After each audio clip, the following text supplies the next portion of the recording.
I'm not coming, Claire.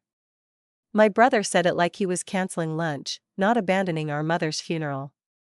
Before the first hymn even started, before Mom's coffin reached the chapel doors, Mark Bennett made his choice. And if you know the last receipt, you already know some people don't get exposed because they slip. They get exposed because they finally stop pretending. I stood in the upstairs bedroom of Mom's little white house with my black dress half-zipped and her folded handkerchief pressed so tightly in my palm that the lace left marks on my skin. "What did you just say?" I asked. Mark sighed through the phone. "Don't make this dramatic, Claire. Mom is gone. I have a closing to handle." My throat closed so hard I almost couldn't answer. "A closing?" "Yes. A commercial property deal. It's been on the books for weeks." "You're missing her funeral for a property meeting?" "You say that like standing beside a coffin changes anything." I looked at the mirror above Mom's dresser. Behind my own reflection, I could see the small pinboard where Mom had kept birthday cards, grocery coupons, church reminders, and a picture of me and Mark from when we were kids. His front tooth was missing in that picture. He had one arm around me, and Mom had written under it, "My two miracles." I touched the edge of the handkerchief again. The cotton smelled faintly of lavender and the cedar drawer where she kept her best things. "Mark, she asked for you," I said. "She asked for a lot of things near the end." "That's cruel." "No, Claire. Cruel is pretending this family can afford to sit around crying all day when there are bills, taxes, repairs, and legal messes waiting." I breathed in, but it caught somewhere behind my ribs. Mom's funeral is not sitting around. It's ceremony. It's goodbye. It's expensive. That word sat between us like dirt thrown on a grave.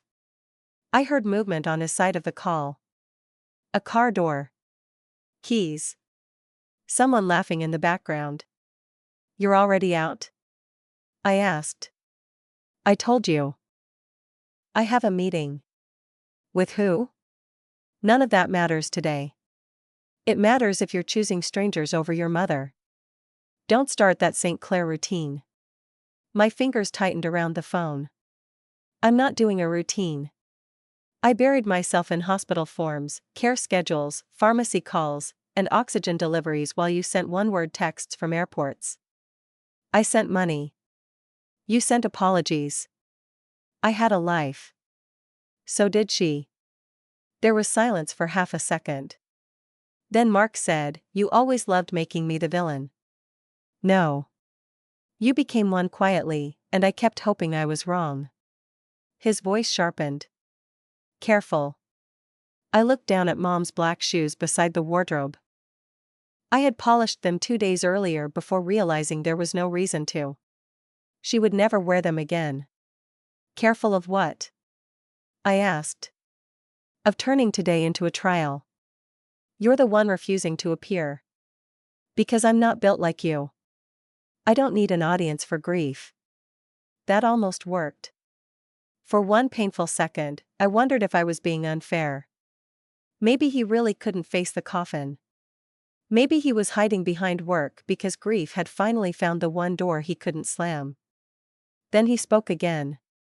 "Just make sure Aunt Carol doesn't let anyone touch the house keys." My skin went cold. "What?" "The keys. The front door, the garage, the shed, and Mom's desk." "Why are you thinking about keys right now?" "Because someone has to think. Mom is being buried in 2 hours. And after that, people will start wandering through the house, taking things, crying over lamps, pocketing jewelry, pretending it's sentimental." "You mean family?" "I mean people." "You mean me?" "Don't twist my words." I slowly sat on the edge of Mom's bed. The quilt under me was soft and worn thin near the corners. She had made it when I was 12, after Dad left and money became something we whispered about. I remembered her sitting under a yellow lamp, pushing fabric through an old machine, telling me, "Claire, when life tears, you stitch." My eyes burned. Mark kept talking. "Leave the keys with the funeral director if you can't manage them." I can manage keys. I don't want emotion making decisions. You don't want mom's funeral, but you want mom's keys. Stop saying it like that. Then stop making it true. He exhaled hard. You know what? This is why I didn't want to talk before the service. You called me. To be practical. No. To make sure the house stayed within reach. He laughed once, dry and low. You've been watching too many courtroom dramas. And you've been acting like one. Claire, I'm warning you, don't embarrass me today. The word warning moved through me slowly. Not loud. Not dramatic. Just enough to tell me my brother was not grieving. He was managing. I stood and walked to Mom's dresser. Beside her brush, her old Bible, and a tiny glass dish of safety pins, there was a business card. David Price. Attorney at law. I had seen it the week before, but Mom had been asleep when I found it, and I was too tired to ask. Now the card looked different. It looked like a door. Mark, I said, did Mom have a lawyer? He went still. Even through the phone, I felt it. Why? Simple question. Mom had lots of people bothering her near the end. Doctors, nurses, church ladies, insurance agents. I asked about a lawyer. Why are you digging through her things before the funeral? I'm standing in her bedroom. Exactly. She lived here. She died there too, Claire. Maybe show some respect. That was his first clean hit. My chest folded around it. Because he knew. He knew I had found her on the floor beside the bed. He knew I still woke up hearing the sound I made when I touched her shoulder and felt the terrible stillness. For a moment, I forgot every argument. I was just a daughter in a black dress, staring at the room where my mother had taken her last breath. My voice came out smaller. You don't get to use that. Mark softened immediately. Too fast. I'm not trying to hurt you. Yes, you are. I'm trying to keep things from falling apart. They already fell apart when you said you weren't coming. I loved Mom. Then come say goodbye. I can't. Won't. Can't. Say it honestly. He said nothing. My zipper was still stuck halfway up my back. I reached behind me, tugged it hard, and the fabric caught against my skin. Pain cleared my head. Fine, I said. Don't come. Claire. No. I'm not begging you to stand beside your mother's coffin. You'll regret this tone. I'll regret many things. Not this. I ended the call before my voice could break. For a few seconds, the room was too quiet. Then downstairs, Aunt Carol called my name. Claire? The cars are here. I took one more breath, tucked Mom's handkerchief into my sleeve, and picked up David Price's card. I almost left it there. Then something in me, something tired and frightened and finally awake, made me take a picture of it with my phone. One small record. One small choice. One thread pulled loose. Downstairs, Aunt Carol stood near the front door in a navy coat, twisting her pearl necklace. Her eyes were red, but her voice was firm. Was that Mark? Yes. He's on his way? No. Her hand stopped moving. Oh, sweetheart. He's not coming. Aunt Carol looked toward the window, as if Mark might appear on the sidewalk and rescue her from needing to answer. He must be shattered. I stared at her. He sounded busy. People grieve differently. He asked about the house keys. Her face changed, but only for a second. Then she recovered. Well, perhaps he's worried. There will be people in and out. Mom isn't even in the ground. Claire, today is not the day to judge your brother. Then what day is? She pressed her lips together. The funeral car waited outside, black and polished, reflecting the gray sky. I stepped onto the porch, and the cold air touched my face so sharply that I almost welcomed it. At least the cold was honest. The chapel was 10 minutes away, a small brick building with white trim and a bell tower Mom had loved. She used to say it looked like the kind of place where sorrow could sit down and be treated gently. When we arrived, the parking lot was already filling. Neighbors stood in dark coats. Old church friends held tissues. The funeral director opened my door and said, "Miss Bennett, I'm so sorry." "Thank you, Helen." Aunt Carol got out behind me and whispered, "Keep your head up." I tried. Then I saw him. Not Mark. A man in a charcoal overcoat stood near the side entrance, away from the mourners, holding a leather folder against his chest. Silver hair. Straight posture. Watchful eyes. David Price. The same name from the card on Mom's dresser. He did not approach me. He simply looked at me as if he had been expecting the exact shape of my shock. I walked toward him, my heels clicking softly against the wet pavement. "Mr. Price?" "Yes, Miss Bennett." "You knew my mother?" His expression softened. "I did." "Why are you here?" He glanced toward the chapel doors. "Your mother asked me to attend." "Then why are you standing outside?" His fingers tightened around the folder. "Because she asked me to wait." I felt Aunt Carol come up behind me. "Wait for what?" I asked. David Price looked past me toward the road, toward the place where my brother should have been arriving. Then he looked back at me. "For your brother's choice." My mouth went dry. What does that mean? It means Eleanor Bennett was a kinder woman than most people deserved. Aunt Carol gave a nervous little sound. "This is hardly appropriate before the service." David nodded once. "I agree. Your sister wanted dignity today." "She was my mother," I said. His eyes held mine. "Yes. And she trusted you to understand what she could not say while she was alive." The chapel bell rang once. The sound moved through the parking lot, low and heavy. People turned toward the doors. Helen stepped outside and gave me a gentle nod.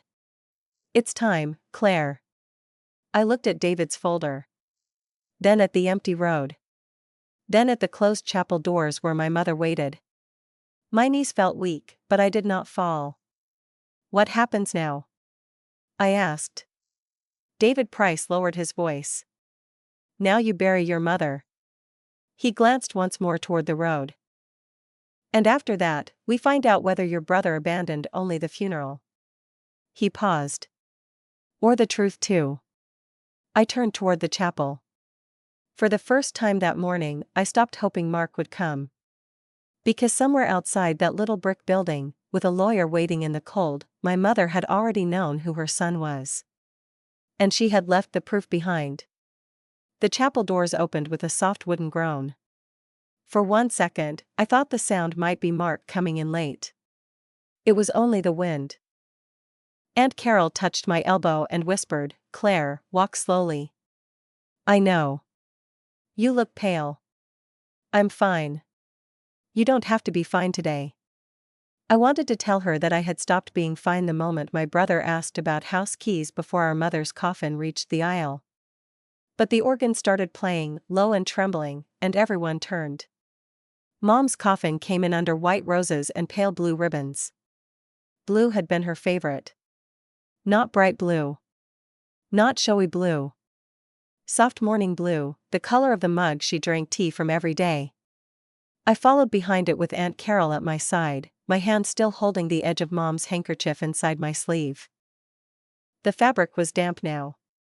I could feel the lace scratching gently against my wrist. The front row had 4 seats. One for me. One for Aunt Carol. One for Mark. One for whoever he thought should believe his excuses. His seat stayed empty. Reverend Paul stood near the lectern with his Bible open. His face folded with sympathy when he saw the gap. I sat down and kept my eyes forward. Aunt Carol leaned close. Maybe traffic held him up.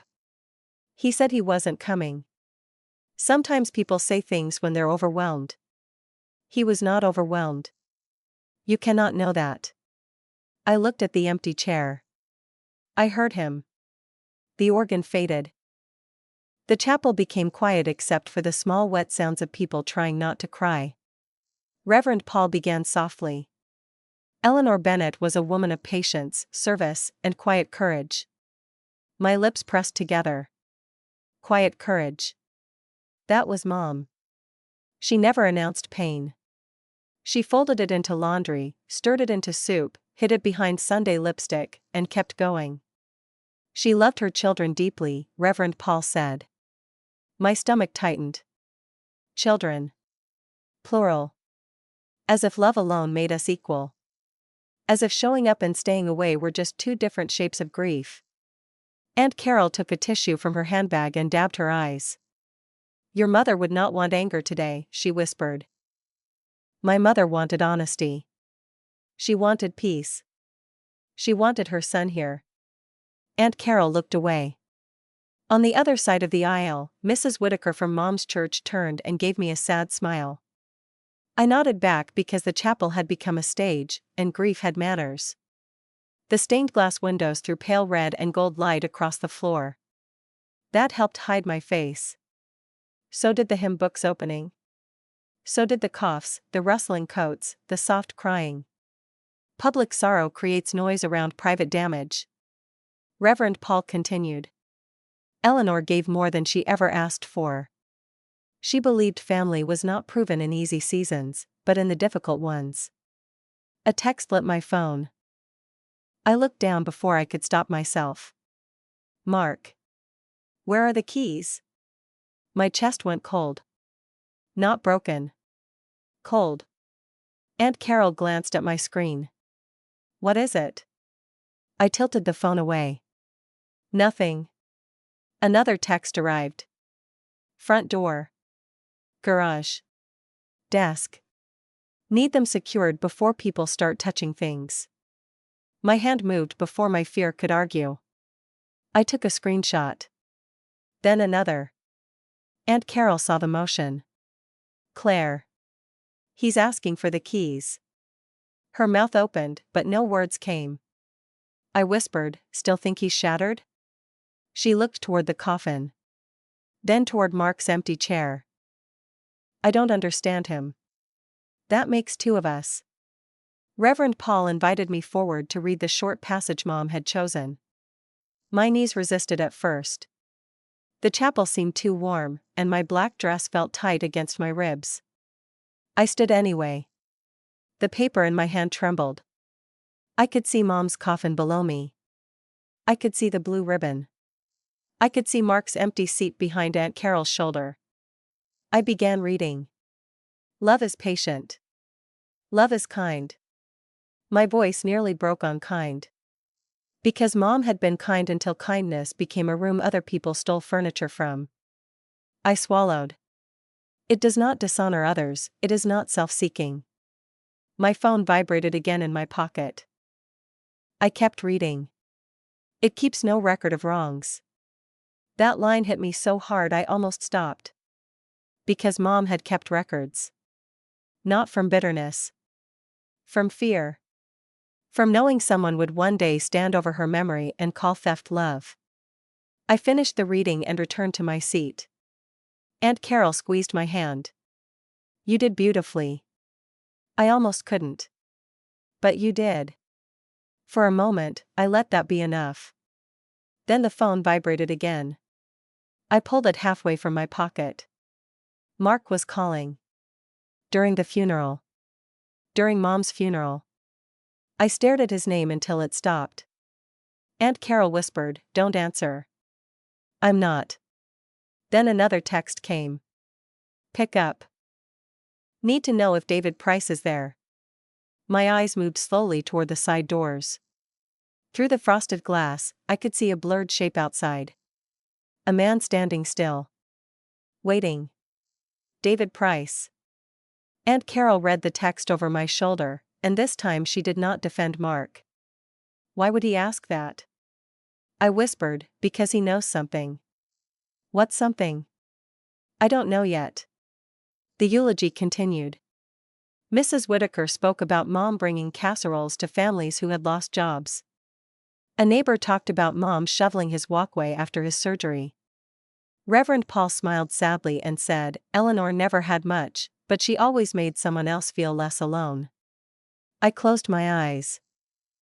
A memory rose before I could stop it. I was 9, standing in the kitchen with a torn school dress and a report card I didn't want to show anyone. Mark had laughed because I looked poor. Mom had sent him upstairs, then sat me on a chair and threaded a needle. People who laugh at torn fabric usually don't know how to mend anything, she told me. Then she stitched the dress by hand, tiny neat loops, one after another. I opened my eyes. My brother had not learned to mend. He had learned to take. When the final hymn began, I stood with everyone else. The voices around me rose soft and uneven. Aunt Carol sang 2 lines, then stopped. Her eyes were fixed on Mark's empty chair. My phone vibrated again. I did not look. It vibrated once more. Then again. Finally, I stepped out into the small lobby, where the hymn still carried through the doors. Aunt Carol followed me. Claire, don't do this now. He's not stopping. You're shaking. I know. I answered before I could change my mind. What do you want, Mark? His voice came fast. Why didn't you answer? We're in the middle of Mom's funeral. Don't use that tone. What tone should I use while you call from your meeting? I'm trying to prevent a mess. You are the mess. He paused. Then his voice lowered. Is Price there? Why? Just answer me. Are you at the property closing? I'm handling something. What property, Mark? That's none of your concern. Mom's lawyer standing outside her funeral is my concern. Aunt Carol's face tightened. Mark exhaled. Claire, listen to me. David Price confused Mom. He filled her head near the end. She looked clear enough when she wrote his name down. You found his card? Yes. You had no right to dig through her bedroom. I had every right to dress for her funeral in her house. You always make yourself the victim. No. Today I am the daughter who showed up. The lobby went quiet. Even Aunt Carol stopped breathing for a second. Mark spoke again, softer. I'm not your enemy. That would sound better if you were sitting beside me. You don't know what I've done for this family. Tell me. Not over the phone. Then come here. I can't. Because of grief? Because I'm trying to stop us from losing everything. What does that mean? It means Mom left problems. Big ones. What problems? Taxes. House repairs. Medical debts. Things she never bothered to understand. I looked at Aunt Carol. She looked confused now. Not defensive. Confused. Mom's medical bills were organized, I said. I helped with them. You helped with appointments. Don't pretend you understood money. You said you sent money. I did. How much? Claire. How much, Mark? That is not the point. It is exactly the point. His voice hardened. Leave the keys with Helen. Do not give anything to Price. Do not sign anything. Do not open anything. Do you understand? The old fear moved through me again. The same warning hidden inside brotherly authority. But this time, my thumb was already moving. I tapped record. The voice memo began silently. Say that again, I said. What? What do you want me to do? I said leave the keys with Helen. And don't give anything to Mom's lawyer? Correct. And don't open anything? Until I get there. You said you weren't coming. I'll come after. After what? After the meeting. What meeting? He went quiet. Behind the chapel doors, the hymn ended. I could hear Reverend Paul's voice again, muffled and low. Aunt Carol whispered, "Ask him where he is." I looked at her. For the first time that day, she was not protecting him. She was listening. "Where are you, Mark?" I asked. "At work." "What address?" "Don't interrogate me. You called during Mom's funeral to give orders about her keys." "I think I get one question." "I'm in Westbrook." My stomach dropped. Westbrook was not his office. Westbrook was where Mom's house realtor had an office. Aunt Carol knew it too. Her hand went to her necklace. "Mark," I said slowly, "why are you in Westbrook?" "Because I had business there." "With a realtor?" Silence. That silence answered before he did. "You are unbelievable," I whispered. "Claire, don't be stupid. Mom isn't buried yet. You don't understand timing." "I understand yours." He snapped. "That house cannot sit in probate for months while you cry over curtains." Aunt Carol flinched. I felt something inside me settle. Not heal. Settle. Like dust after a door slams. "Thank you," I said. "For what?" "For finally saying the quiet part clearly." I ended the call. The voice memo kept recording for one more second before I stopped it. Aunt Carol stared at me. "He's in Westbrook?" "Yes." "With a realtor?" "I think so." Her eyes filled. "He told me last week he had paid half of your mother's care." I looked at her. "What?" "He said he didn't want you burdened. He said he was carrying more than people knew." My hand tightened around the phone. "He told you that?" "He said not to mention it because you were sensitive." I almost laughed.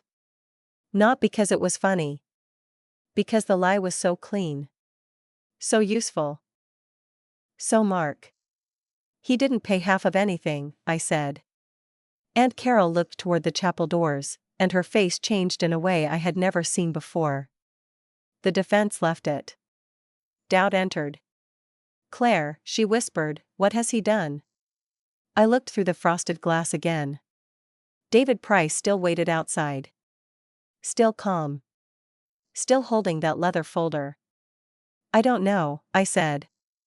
Then the chapel doors opened, and Helen stepped into the lobby. Her voice was gentle. "Claire, sweetheart, they're ready to proceed to the graveside." I nodded. Aunt Carol wiped under her eyes. Before we went back in, I forwarded the screenshots to myself. Then I forwarded them to David Price's email from the card on Mom's dresser. My fingers shook, but I did not stop. One screenshot. One voice memo. One lie exposed. And as I stepped back into the chapel behind my mother's coffin, I finally understood why the lawyer had waited outside. Mom had not wanted him to interrupt the funeral. She had wanted Mark to reveal himself first. The graveside cars moved slowly behind the hearse. Rain had not started, but the sky looked heavy enough to fall. I sat in the back seat with Aunt Carol beside me, both of us quiet in the kind of way that made every small sound too loud. The leather seat creaked when she shifted. My phone rested face down in my lap. I could still feel the heat of Mark's call inside my hand, as if the screen had absorbed his voice. Aunt Carol finally said, "Maybe there is an explanation." I looked out at the road. "For Westbrook?" "For all of it." "You heard him." "I did." "And?" She pressed a tissue to her mouth. "And I wish I hadn't." That was the first honest thing she had said about Mark all morning.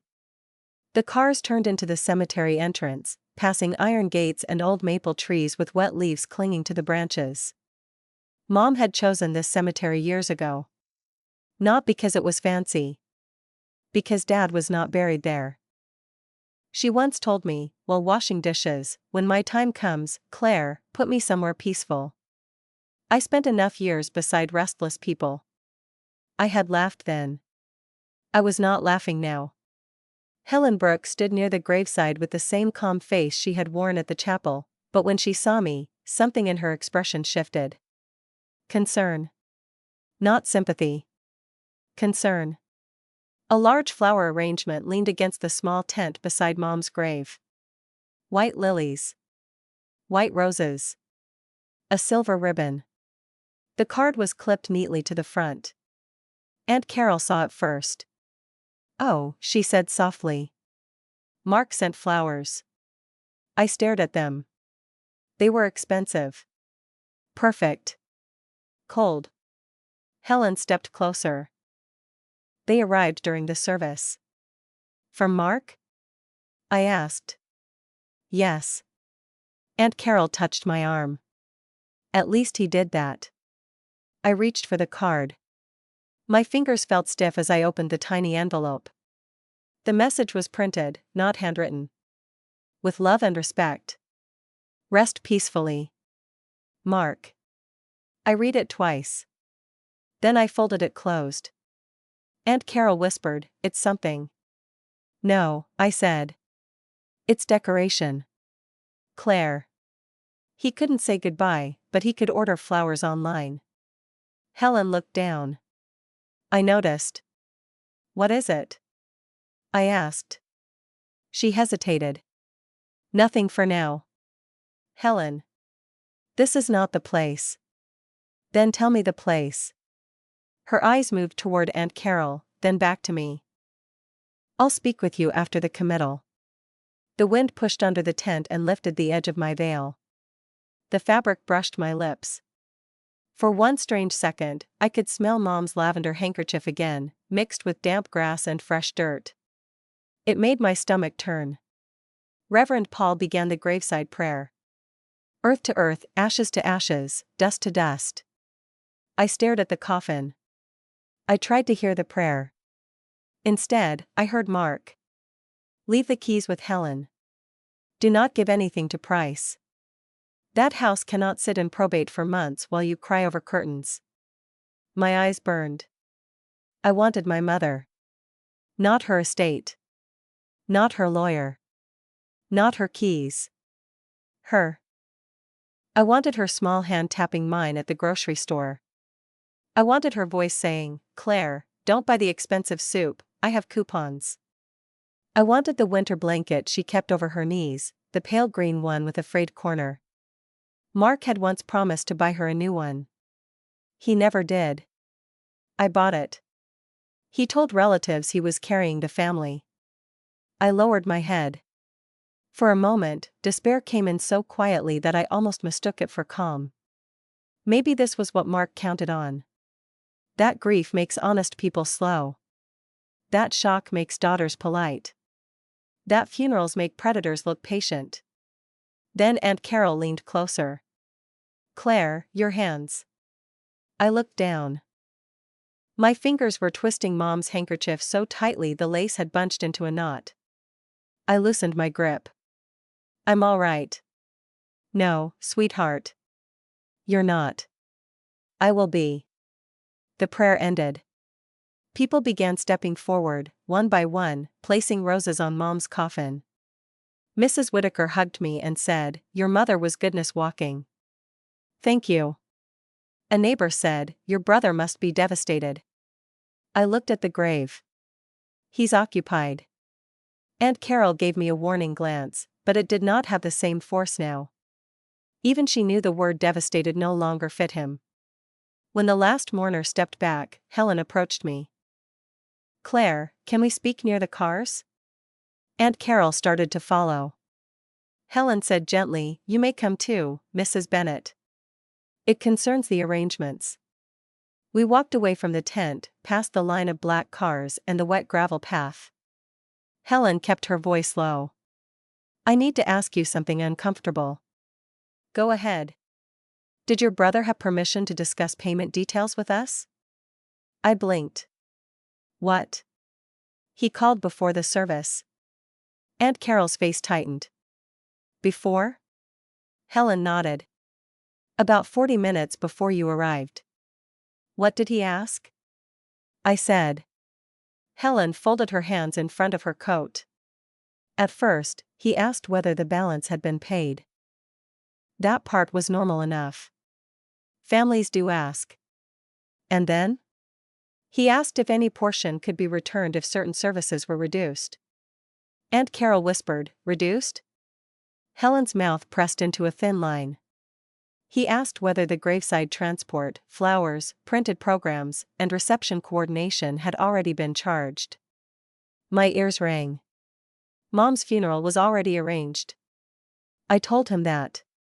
What did he say? Helen looked genuinely uncomfortable now.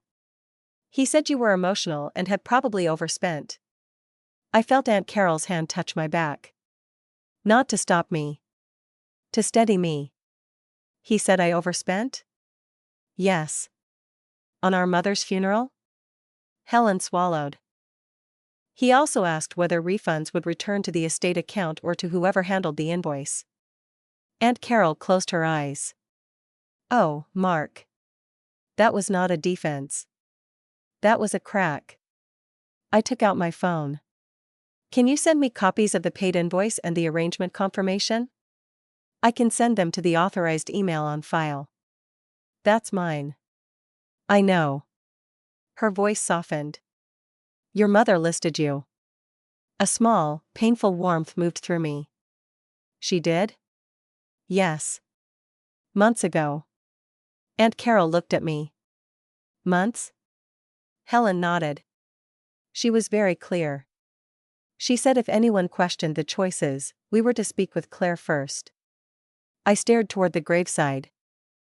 Mom's coffin was still under the tent, surrounded by flowers, including Mark's expensive lie. What else did she say? Helen looked toward the chapel road. She said some grief arrives wearing concern. My breath caught. Mom. Even dying, Mom had seen him. Even tired, medicated, thin, and cold, she had seen him clearly. My phone buzzed. An email from Helen arrived with the invoices attached. I forwarded it to David Price. Then I forwarded the screenshots too. Then, after a second, I attached the voice memo. Aunt Carol watched me. Are you sending those to the lawyer? Yes. Claire, maybe we should wait until after today. I looked at her. Today is exactly what he chose. She did not argue. That was another shift. A small one. But real. The mourners began leaving slowly, giving me sad smiles and soft touches on my shoulder. Helen went back toward the tent. Aunt Carol stood beside me near the cars, quiet and shaken. My phone rang again. Mark. I almost ignored it. Then I remembered David's face outside the chapel. I answered. Are you holding up? Mark asked. His voice was gentle now. Too gentle. I'm standing beside Mom's grave. I know. I wish I could be there. No, you don't. Claire, don't do this. I'm calling because I'm worried about you. You called Helen before the service. Silence. Then a careful laugh. Is that what this is about? You asked about refunds. I asked about finances. On funeral flowers? I sent flowers. You sent flowers after asking what could be reduced. His voice cooled slightly. Someone had to check whether you were spending responsibly. I paid for the funeral from Mom's arranged plan and my own account. You used your money? Yes. That was stupid. Aunt Carol's head snapped toward the phone. I put him on speaker. Say that again, I said. Mark paused. Why am I on speaker? Because Aunt Carol is here. Another pause. Then his fake concern returned. Aunt Carol, I'm glad you're with her. She's clearly overwhelmed. Aunt Carol looked at me, then at the phone. She is grieving, Mark. Exactly. That's why I'm trying to help. By asking about refunds? I asked questions. That's not a crime. No one said crime, I said. You implied it. You heard your own guilt. His voice sharpened. Claire, Mom left a financial mess. No, she left records. You don't know everything. Then tell me. He sighed. I paid for more than anyone realizes. Aunt Carol stiffened. Mark. Yes? You told me you paid half of Eleanor's care. I helped. That is not what you said. I simplified it. I looked at Aunt Carol. Her eyes were wet now, but not from grief alone. Did you send money to Mom? I asked. Of course. How much? That's private. It was Mom's care. It was between me and her. She's dead, Mark. And you're still using her to attack me. There it was. The twist. He had called about money, skipped the funeral, asked for keys, questioned refunds, and still found a way to accuse me of cruelty. My throat tightened, but I did not break. Did you help her? I asked, or did she help you? The silence after that was different. Not offended. Threatened. Mark's voice dropped. You need to be very careful about what you say next. Aunt Carol whispered, Mark, answer her. He ignored her. Claire, I'm coming by the house later. We'll discuss this privately. No. No? You are not entering Mom's house without me and David Price present. He laughed once. David Price has no authority over me. Then you won't mind him being there. You're making a mistake. No. I made mistakes when I explained your absence for years. The wind pressed cold against my face. I looked back at Mom's coffin. I could almost hear her sewing machine again, steady and patient. One stitch. Then another. I'm done mending what you keep tearing, I said. I ended the call. Aunt Carol stood very still. For a long moment, neither of us spoke. Then she said, I defended him. I looked at her. I know. I told people he was under pressure. I know. I repeated what he told me. Her voice broke. That he carried the family. My anger softened at the edges. Not for Mark. For her. He used you too. Aunt Carol wiped her cheek. What do we do now? I looked toward the road. David Price's car was parked beyond the cemetery gates. He was still waiting. Now, I said, we stop letting Mark write the story. And for the first time since my brother said he was not coming, I felt something stronger than hurt. Not revenge. Not yet. Evidence. The cemetery began emptying in slow, careful pieces. People hugged me like I was made of glass. Some said Mom was with God. Some said she looked peaceful. Some said Mark must be suffering in his own way. I nodded through all of it because the veil covered enough of my face, and the wind covered enough of my silence. Then a silver sedan pulled up near the cemetery gates. Aunt Carol turned first. Oh no. Vanessa Bennett stepped out wearing a black coat, high heels, and sunglasses too dark for the gray sky. My brother's wife had arrived late enough to miss every prayer, every hymn, every shovel of truth. But not late enough to miss the estate. She walked toward us quickly, one hand on her purse, her mouth set in that careful line people use when they have rehearsed being offended. Claire, she said. Vanessa. She glanced toward the grave. I'm so sorry. Are you? Her sunglasses hid her eyes, but her jaw moved. That's unfair. Today has been full of unfair things. Aunt Carol stepped between us slightly. Girls, please. Vanessa removed her sunglasses. Her eyes were dry. Mark is devastated. I looked past her at the road. He hid it well from Westbrook. Her face changed. Only a flicker. But I caught it.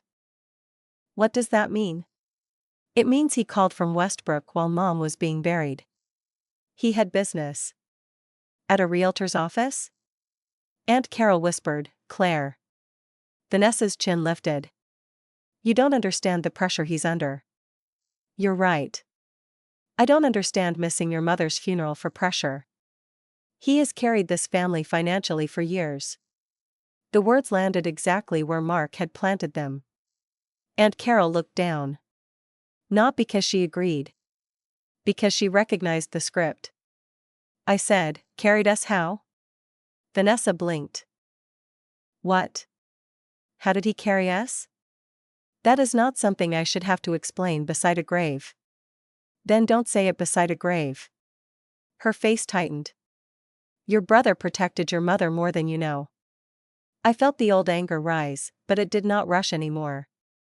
It stood up slowly. Protected her from what? From consequences. Aunt Carol looked at Vanessa. "What consequences?" Vanessa hesitated. Then she looked at me with pity so false it almost shined. "Eleanor made poor decisions near the end." My breath caught. "Say her name with respect." "I am being respectful." "No. You're standing 10 yards from her coffin and calling her irresponsible." "I'm saying she was confused. She was tired. She was sick. She was not stupid." Vanessa took one step closer. "Claire, you were emotional. You were close to her. You didn't see the whole picture." "And Mark did?" "He handled the hard things. He handled them from a distance. He handled what you couldn't." The cemetery workers were waiting quietly near the equipment. The tent fabric snapped softly in the wind. A car engine started behind us. The public noise gave Vanessa courage because she thought I would not make a scene. She was right. I would not. Not yet. My hand moved to the handkerchief inside my sleeve. The lace was no longer soft. It felt like a tiny rope around my wrist. Aunt Carol said quietly, "Vanessa, did Mark tell you he paid half of Eleanor's care?" Vanessa looked at her. "He paid what needed paying." "That is not an answer." "It is the only answer I have." Aunt Carol swallowed. "He told me more than that." Vanessa's mouth opened, then closed again. That was her first crack. I turned toward the cemetery gates. David Price stood near his car now, holding the leather folder. He was watching, but not interfering. I raised my hand slightly. He walked toward us. Vanessa saw him and stiffened. "Why is he still here?" I said, "Mom asked him to wait." Eleanor was vulnerable. David stopped a few feet away. "Mrs. Bennett, your mother-in-law was evaluated as mentally competent when she retained my office." Vanessa's face hardened. "I wasn't speaking to you." "No," he said calmly. "But you were speaking about my client." "My client." The words made Mom sound alive for one more second. Not a patient. Not a burden. Not a confused old woman. A client. A woman who had chosen. Aunt Carol looked at David. "Mr. Price, what is going on?" David glanced at me. "Not here unless Claire agrees." Vanessa laughed under her breath. "Oh, of course. Claire agrees to everything that makes Mark look bad." I looked at her. "Mark did that himself. If you believe receipts matter more than family performances, stay with the last receipt, because the next document changes everything." Vanessa frowned. "What?" I did not answer her. I looked at David. "What did Mom ask you to wait for?" David's face remained calm, but his eyes softened. "She left instructions." "What instructions?" If Mark attended the funeral in good faith, grieving as a son, I was to remain silent until next week. Aunt Carol's hand went to her mouth. "And if he didn't?" I asked. David looked toward the grave. "If he failed to attend, or if he attempted to access the house, estate papers, bank information, or personal property before probate consultation, I was to open a sealed letter with you present." Vanessa stepped forward. "That is absurd." David did not move. "It is written, witnessed, and dated." She was being manipulated. By whom? Vanessa looked at me. "Don't look at me," I said. Who else was always in her ear? My chest tightened. That one hurt because it touched the fear I had not said aloud. What if Mom had felt crowded by me? What if I had mistaken care for control?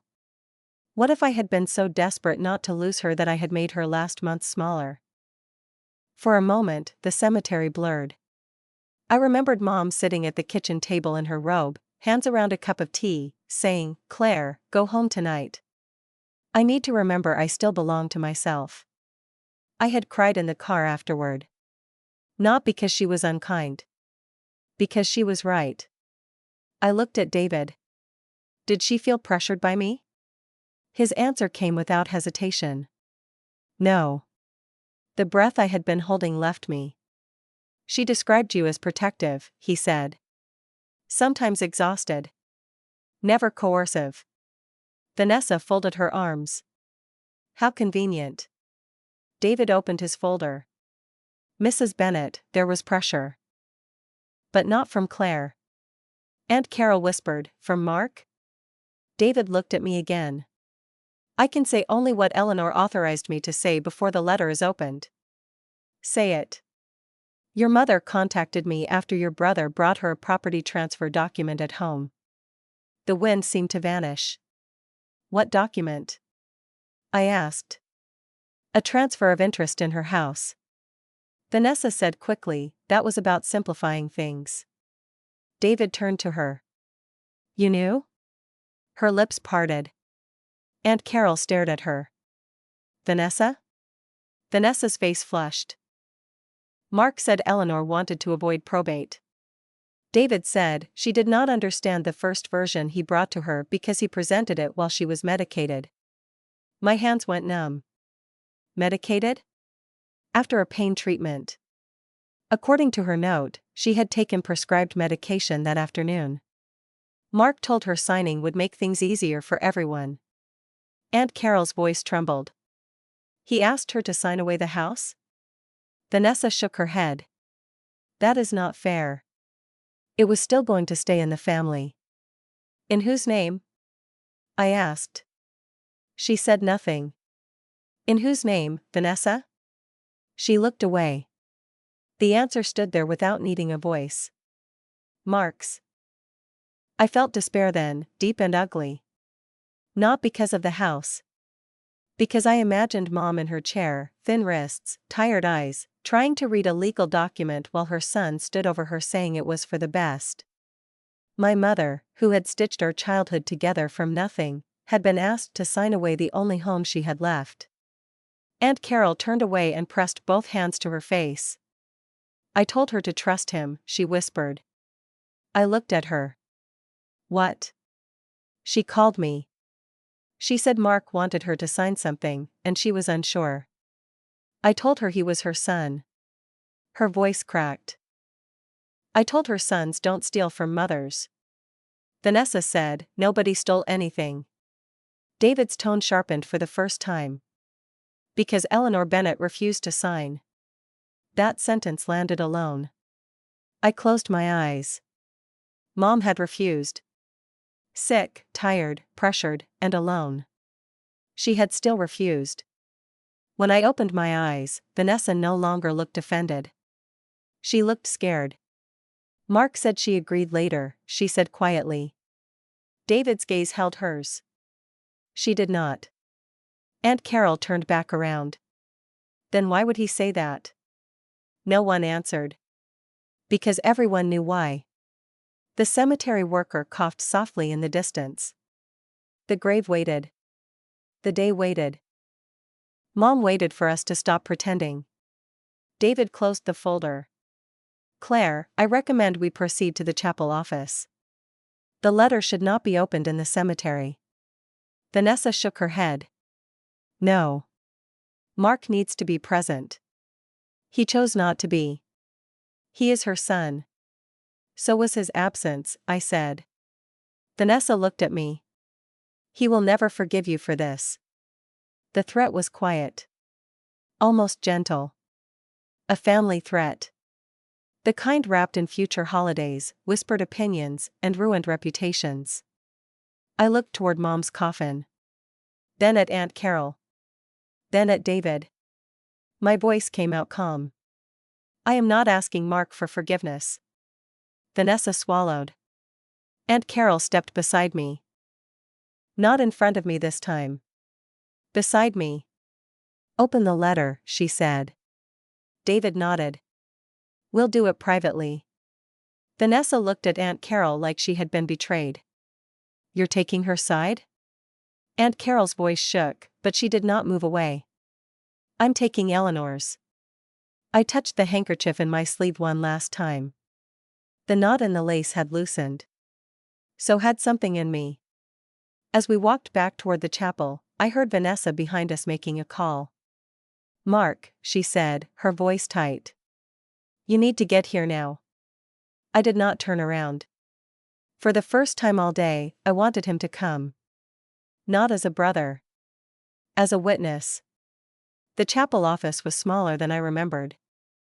Mom had once helped Reverend Paul sort donated coats in that room before Christmas, and I had stood in the doorway holding coffee while she laughed at a red scarf with tiny snowmen on it.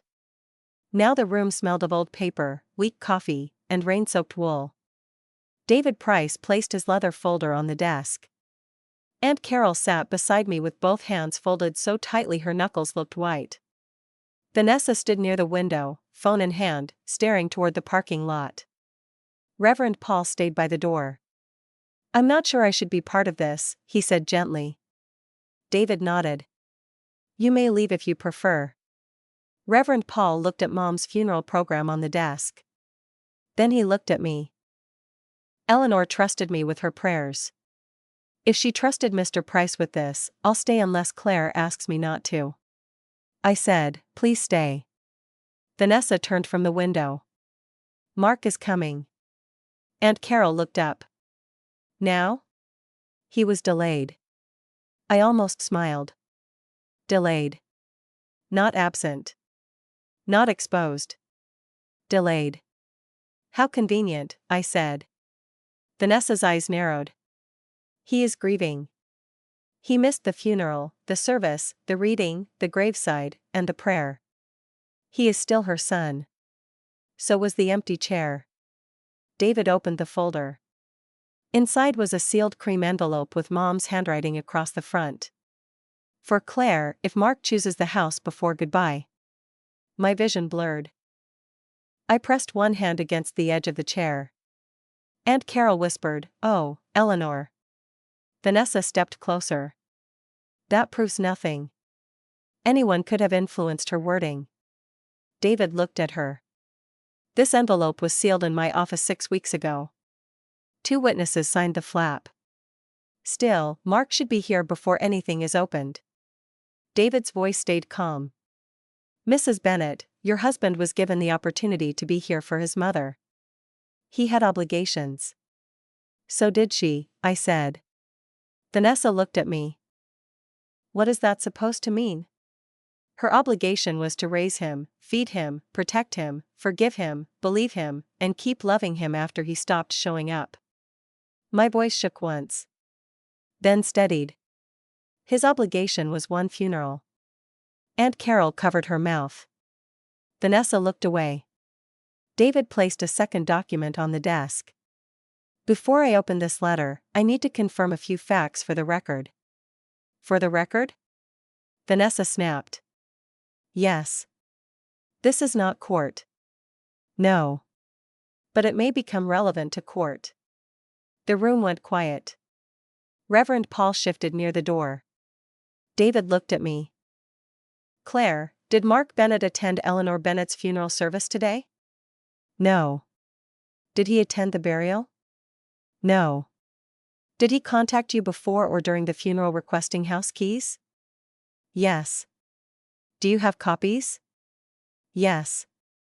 Vanessa folded her arms. Texts can be misunderstood. David looked at Aunt Carol. Mrs. Carol Bennett, did you witness any of those messages? Aunt Carol swallowed. Yes. And did you hear part of the phone conversation in which Mark discussed the keys and David Price? Yes. Vanessa said, Carol, careful. Aunt Carol turned to her slowly. No, Vanessa. I was careful for too long. That sentence changed the room. David continued. Claire, did you forward the funeral invoice, messages, and voice memo to my office? Yes. Vanessa stared at me. You recorded him? He called me during Mom's funeral. That's low. No. Low was asking for refunds before the service. Vanessa flinched. Reverend Paul looked down at his hands. David opened another paper. For clarity, Eleanor Bennett prepaid several funeral expenses and listed Claire Bennett as the contact for final arrangements. Vanessa shook her head. Mark said he was managing the estate. He was not executor at the time of this funeral, David said. The air in the room tightened. Aunt Carol whispered, at the time? David pulled out a notarized document. Eleanor Bennett removed Mark Bennett as executor on March 14th. Vanessa's phone lowered slowly. What? I could not move. The date hit me hard. March 14th. That was the day Mom asked for tomato soup and then took only 3 bites. That was the day she told me she was tired of people speaking over her. I had thought she meant doctors. Maybe she had meant Mark. Aunt Carol leaned forward. She removed him? Yes. Who replaced him? David looked at me. Claire. My whole body went still. No, I whispered. Yes. She never told me. She wanted to. Then she decided you were already carrying too much. My eyes burned. She should have told me. She said you would try to fix everyone before protecting yourself. A painful laugh slipped out of me. That sounded like her. Vanessa's voice sharpened. This is ridiculous. Mark is the older child. Age does not create trust, David said. The office door opened behind us. Mark stood there in a dark suit with no tie, his hair damp from the mist outside, his face arranged into outrage before grief had any chance to appear. Everyone turned. He looked first at the envelope. Then at David. Then at me. You don't get to ambush me with lawyers on the day we bury Mom. I stood slowly. You buried yourself when you chose a closing over her coffin. His eyes flicked toward Vanessa. She looked down. That scared him more than my words. Claire, he said, softer now, you're upset. No. You're not thinking clearly. I have never been clearer. He stepped into the room. Reverend Paul moved slightly aside, but he did not leave. Mark noticed that too. Really? Mark said. Now the pastor is part of this circus? Reverend Paul's voice was quiet. Mark, I prayed over your mother while your seat was empty. Mark's jaw tightened. I had business. Aunt Carol said, in Westbrook? His eyes snapped to her. What did Claire tell you? She let me hear you. Mark looked at me. You recorded a private family conversation? You gave instructions about legal property during a funeral. I was protecting the estate. David said, you had no current authority over the estate. Mark turned on him. You stay out of my family. David did not blink. Your mother made me part of this matter. My mother was sick. Not incompetent. She was confused. No. Mark's face hardened.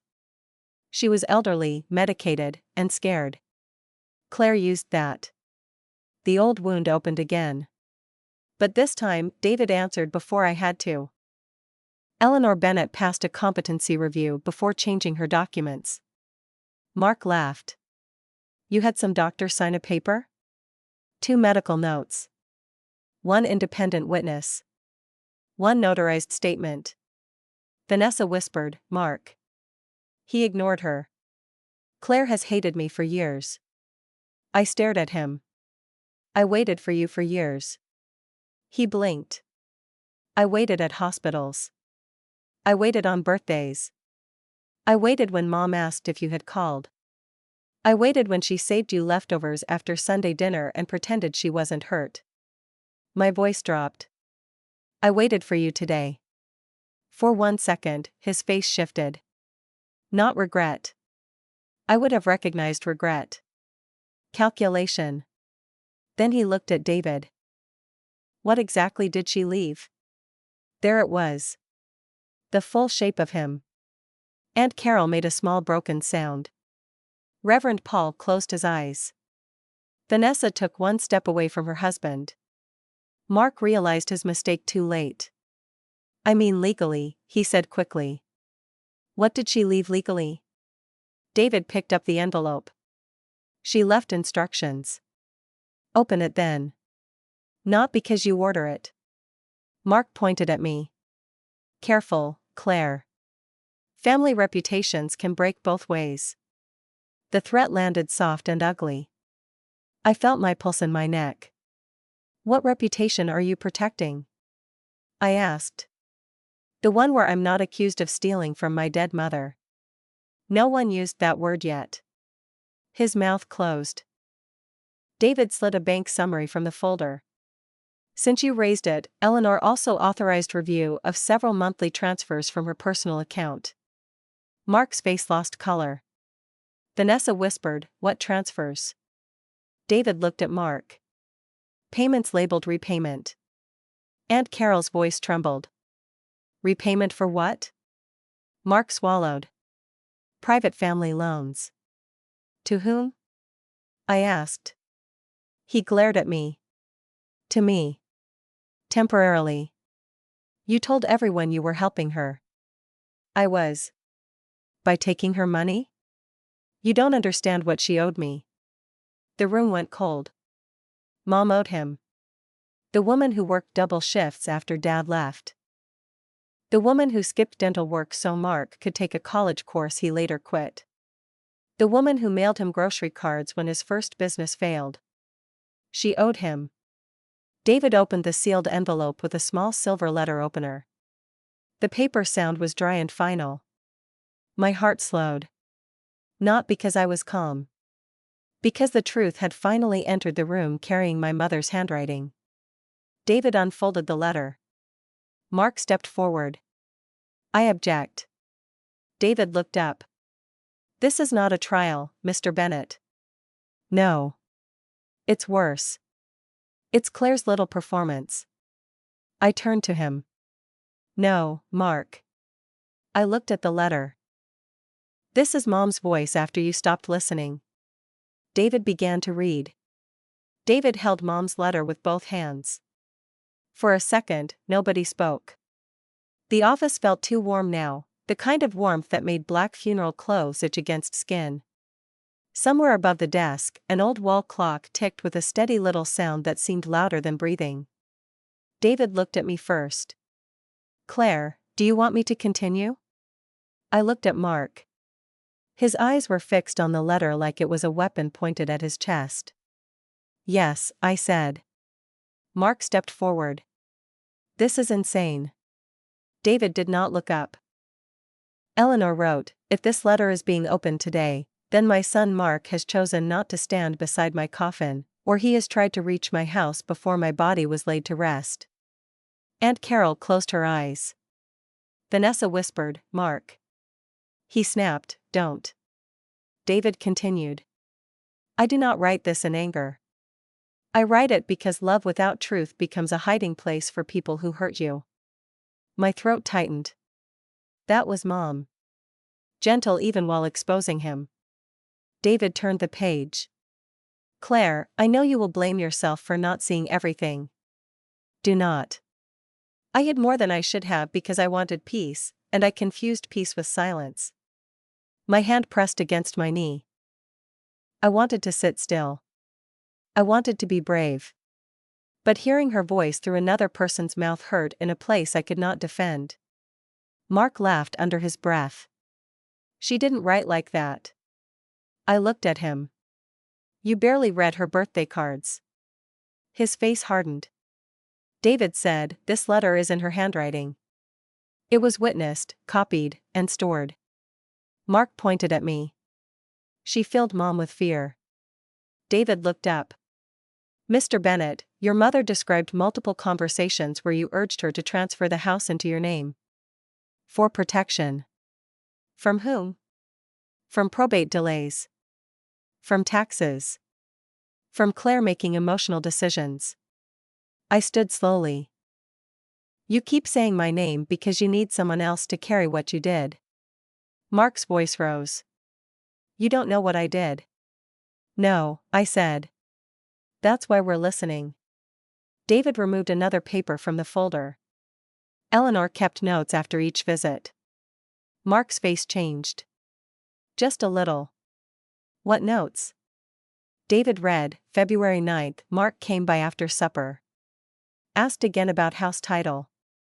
Said Claire would let strangers take things if I died. I told him no.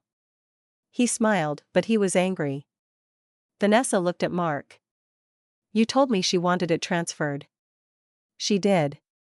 David read another line. February 21st, Mark said he had already spoken with a buyer who liked the area. I told him I was not selling my home while alive. Aunt Carol's voice shook. A buyer? Mark turned on her. Carol, don't act shocked. Everyone knew the house would have to be dealt with eventually. Eventually, she said. Not before her funeral ended. David opened a bank statement. Your mother also authorized review of transfers from her checking account. Mark's jaw flexed. I already said those were loans. To you, I said. Temporary. David placed the paper flat on the desk. 14 monthly transfers. Each labeled repayment. Totaling $38,000. Vanessa's face strained. 38,000? Mark snapped, it's not what it sounds like. What does it sound like? I asked. It sounds like Mom owed me for years of support. Aunt Carol stared at him. She was on a fixed income. She had a house.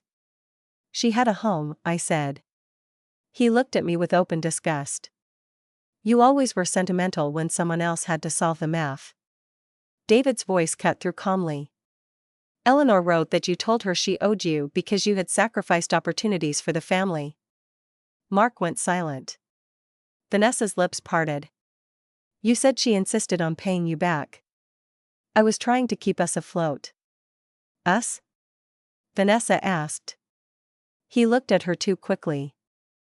Don't start. David removed a final document. There is more. Mark took a step back. I noticed. For the first time all day, he moved away from the truth instead of toward control. David said, Eleanor also saved a voicemail. Mark's eyes widened. No. Yes. That was private. It was sent to her phone. She provided it voluntarily. David tapped his tablet and the room filled with Mark's voice. Mom, stop being difficult. You don't understand how fast this can go bad. If the house stays in your name, creditors can get ugly. Just sign the transfer and let me handle the sale before Monday. Claire doesn't need to know everything. The recording clicked off. Nobody breathed for a moment. Then Aunt Carol whispered, Oh, Mark. That was the only reaction the room needed. Vanessa stared at him like she was seeing a stranger wearing her husband's suit. Creditors, she said. Mark rubbed his forehead. Business debt. Temporary. David said, a creditor notice was filed Friday. My stomach turned. Friday? Yes, David said. 3 days before the funeral. Mark looked trapped now, but still angry. You people don't understand business pressure. You needed Mom's house sold before Monday, I said. I needed liquidity. You needed her home. I needed what she promised me. She promised you love, I said. You tried to collect it as property. His eyes flashed. She gave you everything. She gave me care responsibilities. She trusted you because you made yourself look helpless. I stepped closer to the desk. No. She trusted me because I kept showing up when there was nothing to gain. That sentence stayed in the room. Mark looked toward Reverend Paul. You're hearing one side. Reverend Paul's voice was quiet but firm. I heard your mother ask for prayer because she was afraid of disappointing her son. Mark looked away. David gathered the documents into a neat stack. Claire, the messages you forwarded today match Eleanor's concerns.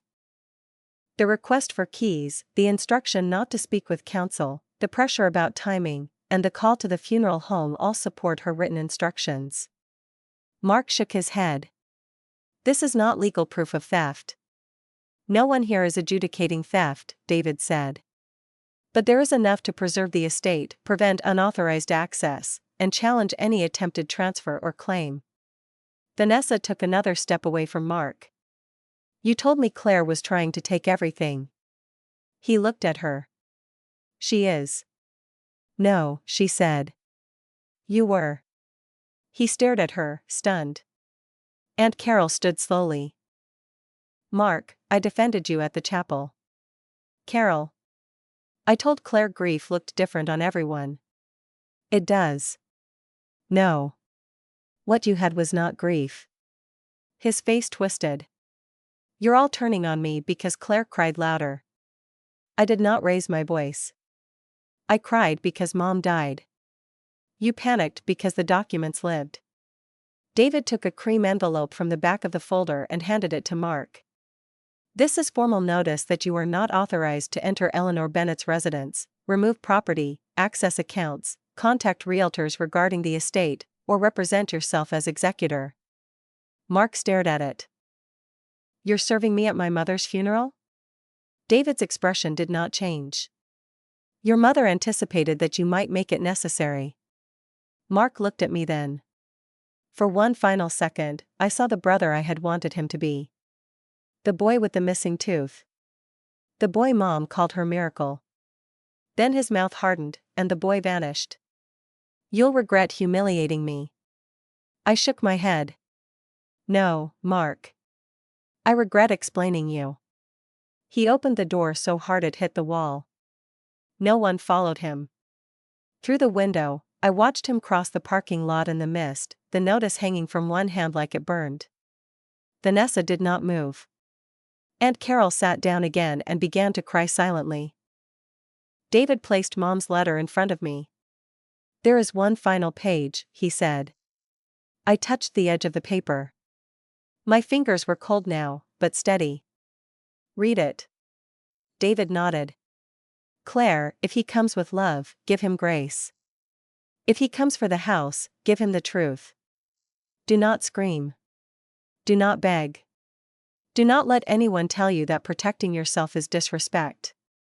The dead do not need performances. They need the living to stop lying. My eyes filled, but this time I did not look away. For the first time since Mom died, I felt her protection instead of only her absence. Vanessa wiped under one eye. I didn't know all of it, she said. I believed her. Not completely. But enough. Aunt Carol whispered, I'm sorry, Claire. I looked at her. Tell Mom. She nodded, crying harder. David closed the folder. As executor, you now have authority to secure the house. I looked through the window at the empty place where Mark's car had been. The ache was still there. But it no longer ruled me. Then we secure it, I said. And we do it calmly. By the time we reached Mom's house, the rain had finally started. Not hard. Just a thin, steady rain that made the porch steps shine and turned the garden soil dark around the roses she had planted by hand. David parked behind me. Aunt Carol sat in my passenger seat, quiet since the chapel office. Vanessa had driven separately and stayed at the curb for a long moment before getting out. I looked at Mom's front door. The brass key felt heavy in my palm. Aunt Carol whispered, Do you want me to do it? No. Claire, you don't have to prove anything. I'm not proving. I looked at the door Mark had wanted opened for him before Mom was even buried. I'm protecting. David stepped onto the porch beside us. I recommend we do a brief walkthrough only. Nothing removed today except documents needed for the estate. I nodded. That's what Mom would want. Vanessa stood at the bottom step, her coat collar pulled close. Am I allowed inside? I looked at her. Why do you want to be? She swallowed. Because I need to see what he was willing to take. Aunt Carol looked at her sharply. Vanessa's voice cracked. I defended him too. I turned the key. The lock clicked. That small sound felt louder than Mark's shouting. The house opened into stillness. Mom's lavender cleaner lingered faintly in the hall, mixed with the dusty warmth of old books and folded blankets. For a second, I expected her voice from the kitchen. Claire, wipe your shoes. I just mopped. My hand tightened on the doorknob. Aunt Carol touched my shoulder. She loved this house. I know. No, she said softly. I mean, she loved it because you were always coming back through that door. That hurt. But it was a clean hurt. I stepped inside. The living room was exactly as I had left it that morning. Mom's reading glasses on the side table. A half-finished crossword. The pale green blanket folded over the armchair. The one I bought her when Mark forgot. Vanessa stared at it. He said he bought that. I looked at her. He said a lot. She pressed her lips together. I'm sorry. I did not answer immediately. The old version of me would have comforted her. The daughter Mom warned about. The one who fixed everyone before protecting herself. Finally, I said, be sorry with truth, not tears. Vanessa nodded. David moved toward the small writing desk. Claire, your mother mentioned a memory box. In her bedroom closet. Aunt Carol looked at me. Do you want to go alone? I almost said yes. Then I remembered Mom's letter. Do not let silence become another hiding place. No, I said. Come with me. The bedroom was cool. Rain tapped against the window in soft, uneven beats. Mom's robe still hung on the back of the door. Her slippers waited beside the bed. I had thought grief would be loud in this room. It was not. It was quiet enough to hear the house settling. Aunt Carol stood near the dresser and covered her mouth. I should have visited more. I opened the closet. We all have should-haves. I told her to trust Mark. You thought you were keeping peace. I was keeping myself comfortable. I looked back at her. That was the truth.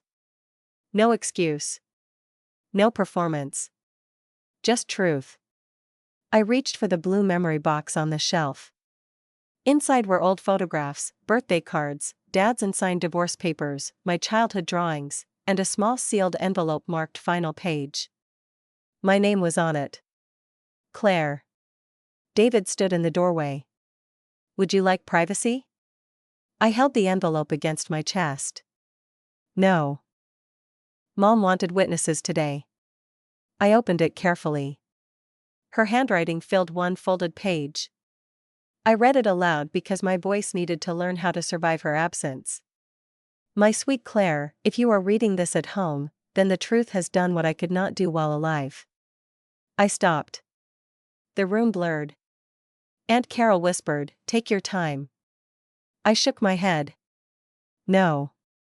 She waited long enough. I kept reading.